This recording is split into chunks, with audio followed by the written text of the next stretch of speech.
As UNC-Chapel Hill trustees gathered for their July meeting, Chancellor Carol Folt announced appointments to two positions. Rumay Alexander will serve as interim Chief Diversity Officer, leading the continuing effort to make Carolina's campus as inclusive as possible. Folt also announced the appointment of Kim Strom-Gottfried to the role of Director of Ethics, Education, and Policy Management. The cabinet-level position was created to coordinate and oversee policies and procedures on a university-wide basis, among other responsibilities.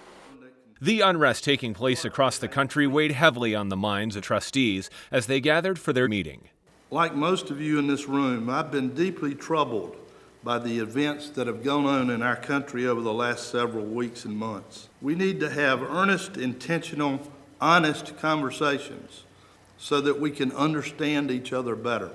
Chancellor Folt echoed those sentiments, saying that Carolina's effort to foster conversations on campus, even difficult ones, will continue and expand. I think there's going to be a lot of work done in orientation, and not just about safety issues, but also about conversation. We feel lucky here that our officers have a good relationship with our students. You know, that's been something that they care deeply about. Keeping that relationship positive is something Student Body President and Trustee Bradley O'Hare wants to highlight when classes resume in the fall. We'll be starting out the semester by hosting a public forum where we'll be able to invite a lot of students to come in, and hopefully we'll be able to tell a different story around the country on how police and students can be able to relate. Carolina School of Media and Journalism, winner of the 2016 National Championship in the Hearst Journalism Awards competition, was in the spotlight during most of the trustees' meeting.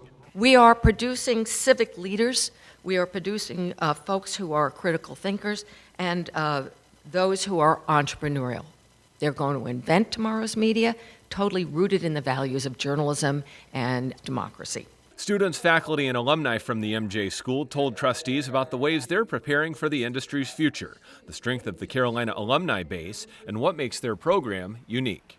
Being a journalist came first, and I think that emphasis is, in my opinion, what makes our school rise to the top.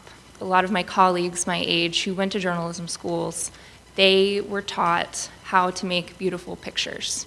And the truth is that the biggest value is being a journalist. Hearing from students and faculty is always a highlight and a priority for university leaders. It's a very active board, very involved in many ways, but all of us on campus know that the really very special part is getting to be with the students and with the faculty, and so I think this was a great example of bringing that forward. Trustees will hold their next meeting in September.